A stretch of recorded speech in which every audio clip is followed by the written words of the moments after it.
Welcome to the Strizzy Report and the Smart Movers Club podcast. If you're 35 years old and older, this is for you. Let's go.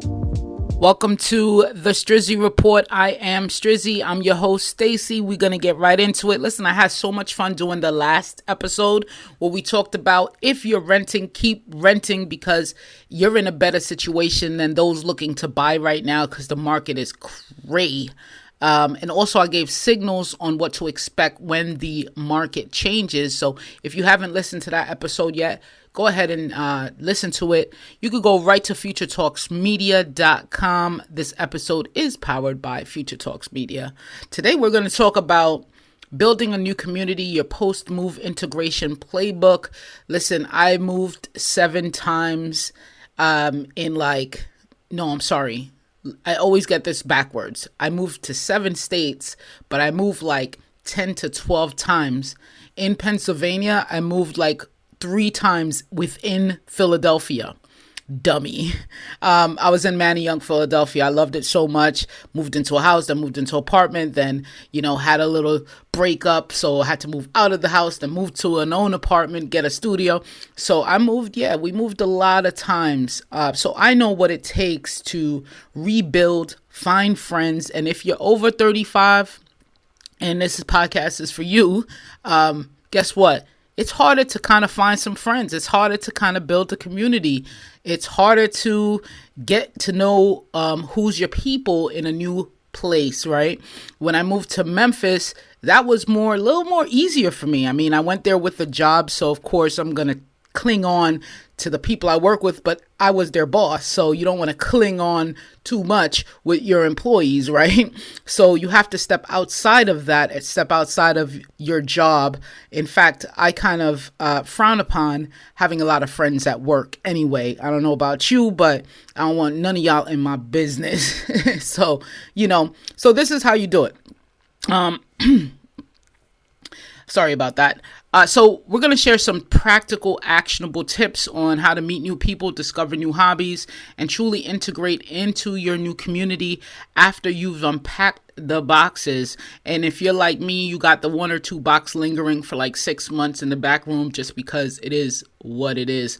A house becomes a home when you feel connected. At the end of the day, you don't want to feel alone. Now, if you were like me and you move alone to different places, it's a little harder. You're moving with a family. You already got that connection in the house.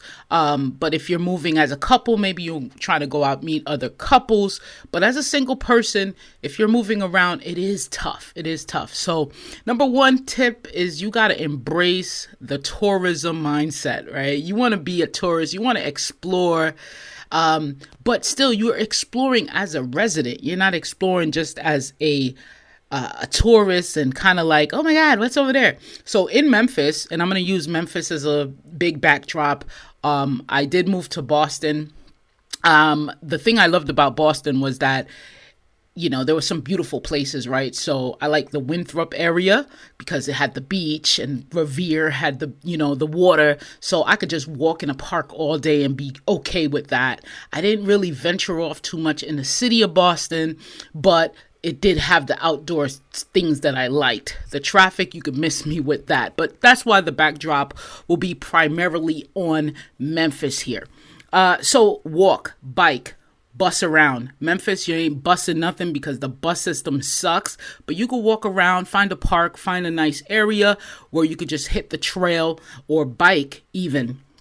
Get to know your immediate neighborhood, where the local coffee shops, small parks, independent bookstores. These are things that I love. These are often natural gathering spots. It's easy, especially if you have a pet like I did, had my dog. So, the stop talk. Oh my God, how old is she? Oh my God, how old? When they call your pet a boy, it's a girl. They call it a girl, it's a boy. It always happens. And then you could start a conversation. It's about things like that. Farmers markets, huge. I love farmers markets anyway, but because it's a perennial thing, maybe every fall it comes out, maybe the end of summer to fall, every weekend, finding these farmers markets, you could kind of get to understand who's there, what are the type of people, if it's your type of people, if you support local businesses, strike up conversation, ask vendors about their produce, compliment someone else's dog other than them calling your dog a male when it's a female. Simple interactions can open up doors. You know what? One thing that I did was hop on meetups. There's a website, I think it's called Meetup, and, you could actually be a part of a group. Another thing is Toastmasters. Now, I love Toastmasters. It's a public speaking kind of group setting where, you could get your communication to the next level. Did it work for me? Don't know. I'm still saying a lot of oohs, stuttering, okay, when I talk, but it was a great place to meet other professionals and then people that want to elevate themselves, people that believe in self-improvement and building up their own skills in their life. So that's always great. Social media groups that I mentioned, join your neighborhood's Facebook group, Nextdoor, or local Reddit communities. I was like a number one poster in the Memphis Reddit for a while because, I actually went to a meetup because somebody posted, hey, we're going to have beer at this place and, anyone's willing to join, transplants, this and that, blah, blah, blah. I went there and I did. I met beautiful people. Some were transplants, some are in as residents, physicians, scientists, AI, tech, a lot of healthcare folks, young, middle age, older, and it was just good to be a part of a group, especially those that have just moved in as well. So you build a connection almost immediately. Exploring is great, but you also need to create opportunities for interaction. So if you be proactive, this is tip number 2, be proactive and intentional. We got to know that. Say yes more than often. Me, I'm a no person, right? Because I love protecting my space, protecting my boundary, protecting my time. But when you move into a new space or a new neighborhood, new state, new city, it's often better to just say yes more often. Often better to say yes more often. See, I need to go back to Toastmasters because this ain't working. If a neighbor invites you over for a casual drink, maybe it's a barbecue, even if you're tired, try to go pop in, say hello. A new colleague suggests lunch, take them up on it. The small yeses snowball into bigger opportunities, into meeting long-term friends there. Join a class or a group. I tried in Memphis. I went to, what is that thing? CrossFit. I died. I couldn't walk for, I think it was like 3 days. My entire body was done. But I said yes. And I ended up meeting some cool people that's into that. I should have been into just walking in the park before I did that. But I went all in and I did it. So it's good to just say, yeah, build a rapport with people. And of course, I'm going to mention again, the platforms like Meetup, local community centers, libraries, volunteering. Volunteering could be a perfect way, especially if you're into that. If you're that type of person, it's already rewarding for you to do that. But it's also an excellent way to meet like-minded people who care about similar causes such as you, whether it's an animal shelter, food bank, local environmental group, you're working towards a shared goal which fosters a connection.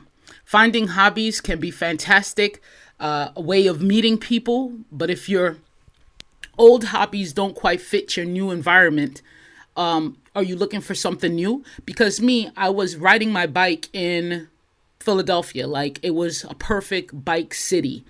In Memphis, if it's almost like you look awkward riding a bike outside.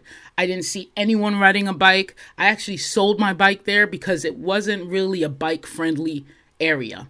So how do I get out of that hobby, or how do I continue it? All right, so tip 3 is reevaluate and reinvent your hobbies. Explore new interests. Always wanted to try pickleball. Not me, but I love looking at them. Like when I walk my dog, I see them playing pickleball. It's usually older folks. I love older folks anyway. So You could hike. Is there maybe a local hiking trail you've been eyeing? Your new location might offer unique opportunities. Don't be afraid to step out of your comfort zone, because I wrote a book on it. The Comfort Killers, baby. Leverage your existing passions. If you love reading like I do, find a local book club. If you're a runner, look for a local running group. I'm a walk jogger. Walk more than jogging. If you're into gaming, maybe there's a local meetup for gaming. So everything that you do, think local sourced, right? Locally sourced, unique local craft beers. When I first went there, I was interested in purchasing a new car.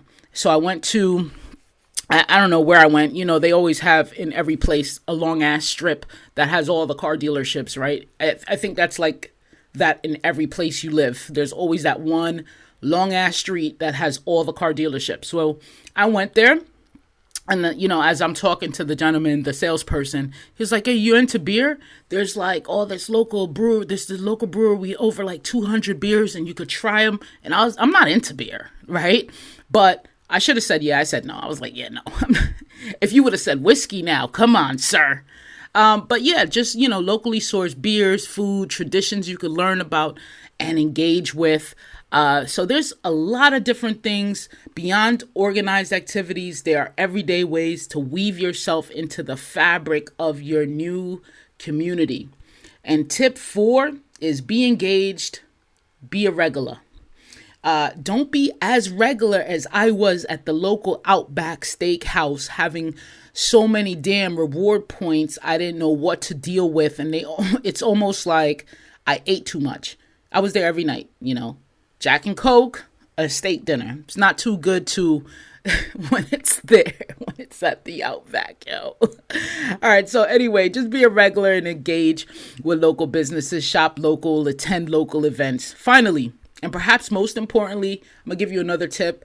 Building community is a marathon, it's not a sprint. Practice patience, persistence, and self-compassion. It takes time. Don't be down on yourself if you got a half a friend that you only saw once, then you called them to meet up again. They didn't want to meet up, or they just been blowing you off. Listen, you're an adult. This is what it is. If it one awkward coffee date or one unreturned text, keep putting yourself out there. Some connections will stick, others won't. A lot of people, just think about it. It was easier for us as kids or in high school to make friends because we were all in high school. Most of the people that are our friends are from our class, people that we grew up with on the block. We don't have that type of engagement anymore. So now we actually have to ask questions. Before it was, hey, you play Nintendo? Yeah, I play Nintendo. Do you play Nintendo? Yeah, I play Nintendo. We're best friends. Hey, do you ride a bike? Yeah. Do you want to ride a bike? Yeah, we're best friends now. It ain't like that as adults. So you don't need to replace your old friendships. New friendships will have their own unique dynamics. So be kind to yourself. Offer. Don't expect. I got blew off a couple of times. They had an outdoor movie theater. I really love that type of vibe. I went once with someone, then I asked to go again, and she was like, yeah, right, blew me off. So what are you going to do? You're going to keep it moving. All right, so that's it. That's all. Did I stay under 12 minutes? Nope, can never do that. That's all for this episode of the Strizzy Report. If you found these tips useful, please share this episode with anyone contemplating or undergoing a big move right now. And as always, for more resources and insights on smart moving, visit my website, Strizzy Report. You could sign up for the Smart Movers Club. It's a newsletter I send out personally every week. I tell you where to go, what to know, and what 100K can get you. It's all about the data. But this episode is for Future Talks Media. And of course, we're bringing that rebel shit back. Peace. This podcast episode is powered by Future Talks Media, futuretalksmedia.com.